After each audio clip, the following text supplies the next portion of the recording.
मंदिर निर्माण की शुरुआत हो गई है, भूमि पूजन हो गया है। शायद इसीलिए पीएम मोदी ने साष्टांग प्रणाम करके भगवान राम को नमन किया।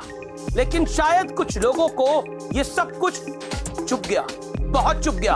और वैसे कह रहे हैं कि आज का दिन हिंदुत्व की कामयाबी के लिए और बहुसंख्यकों की कामयाबी के लिए याद किया जाएगा, क्योंकि ये वो न्यू इंडिया होगा जहां पर हिंदू राष्ट्र बनाया जाएगा। धारा 370 के हटने के 5 दिनों बाद यानी 10 अगस्त 2019 को पत्रकार अनुराधा भसीन सुप्रीम कोर्ट चली गईं कि सरकार ने इंटरनेट बैन किया है। क्यों बैन किया है इसे जनता को नहीं बताया है। फैसले के बारे में जनता को बताना चाहिए, जो नहीं बताया गया।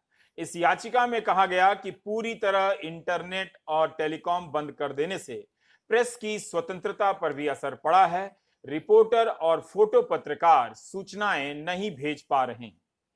इस याचिका पर फैसला आने में 5 महीने लग जाते हैं।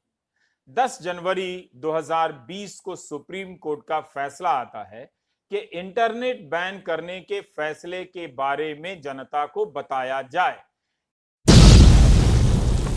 प्रधानमंत्री बैठते ही भक्ति भाव में लीन हो गए और यहाँ से शुरू हुई उनके संकल्प से सिद्धि के संपन्न होने की यात्रा। 1991 का उनका प्रण आज पूरा हो रहा था। Information ways, optical fibre network, digital network, विश्व के साथ जुड़ने के लिए हमारे मोबाइल फोन पर दुनिया हो, वो नेटवर्क कश्मीर की धरती पर मिलना चाहिए।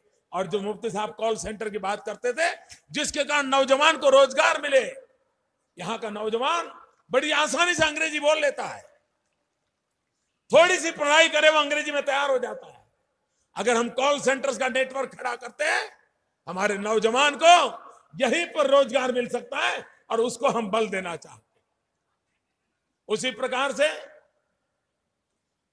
बुजुर्गों के लिए बीमारी हो, अच्छे दवाखानों का नेटवर्क हो, दवाइयां उपलब्ध हो, हमारे अस्पताल बने, छोटी जरूरत हो जहां छोटा, बड़े की जरूरत हो बड़े, चाहे जम्मू हो, चाहे लद्दाख हो, चाहे श्रीनगर हो।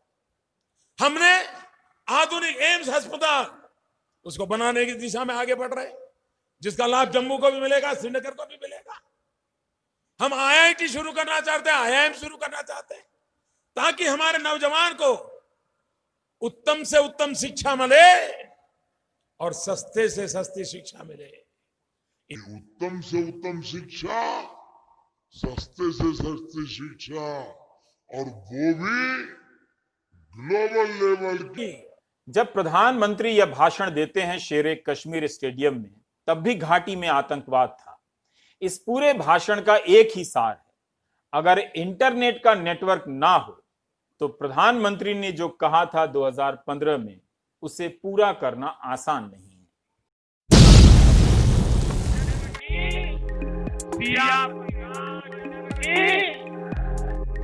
देश में 14 नवंबर को दिवाली मनेगी, लेकिन दिवाली से पहले ही पूरा देश आज जगमगा रहा है। पूरे देश में दिए जल रहे हैं, क्योंकि देश के 107 करोड़ हिंदुओं का 493 सालों का इंतजार खत्म हो गया। अयोध्या में श्री राम के भव्य मंदिर की आधारशिला रखी गई और भूमि पूजन हुआ। इसी के साथ प्रधानमंत्री नरेंद्र मोदी का 28 साल पुराना वो संकल्प भी पूरा हो गया जो उन्होंने 14 जनवरी 1992 को किया था। यही वो तारीख थी जब नरेंद्र मोदी ने आखिरी बार रामलला के दर्शन किए थे। इन 28 सालों में मोदी कई बार अयोध्या गए, लेकिन रामलला के दरबार में नहीं आए। इसीलिए सालों बाद जब एक भक्त अपने आराध्य से मिला, भावुक हो गया। सालों बाद जब एक भक्त अपने आराध्य से मिला, भावुक हो गया। अब आप में से कुछ लोग मेरी बात का काउंटर करेंगे कहकर कि देखो, इंटरनेट को रिस्ट्रिक्ट करना इसलिए जरूरी है ताकि जो जम्मू एंड कश्मीर में रहने वाले टेररिस्ट है ना, वो एक दूसरे से कम्युनिकेट ना कर पाए। ये जो लॉजिक है बहुत यूज किया जाता है, लेकिन मेरी राय में देखो ये लॉजिक बकवास है। मैं बताता हूँ क्यों। पहली बात तो 2G नेटवर्क पर भी कम्युनिकेशन हो सकता है बड़ी आसानी से, उसके लिए कोई लॉजिक नहीं बनता कि 4G स्पीड को रिस्ट्रिक्ट किया जा रहा हो। तो दूसरा, पाकिस्तान में आते हैं ना टेररिस्ट वहां से, तो वहां तो इंटरनेट चल रहा है, तो वहां तो फिर भी कम्युनिकेशन हो पाएगा। और तीसरा ये दोस्तों कि ये क्या लॉजिक हुआ कि पूरे इंटरनेट को यहाँ पर रिस्ट्रिक्ट कर दो, ये बहाना देकर कि सिक्योरिटी के लिए किया जा रहा है। इस लॉजिक से तो सरकार को गाड़ियों सड़क पे गाड़ियां भी बैन कर देनी चाहिए, क्योंकि लोग नहीं तो ट्रैफिक एक्सीडेंट्स में मारे जाएंगे, कार एक्सीडेंट्स में मारे जाएंगे। लोगों की जान बचाने के लिए कंप्लीट बैन लगा दो गाड़ियों पर। लेकिन रियलिस्टिक है क्या ये करना? क्योंकि गाड़ी हम यूज करते हैं अपनी दिन भर की जिंदगी जीने के लिए, इकोनॉमी चलाने के लिए, अपना काम करने के लिए। सिमिलरली इंटरनेट भी इन्हीं चीजों के लिए यूज किया जाता है। ऐसा नहीं कि इंटरनेट पे पूरी तरह रिस्ट्रिक्शन लगा दो, इसलिए लॉजिक सही नहीं बैठता है।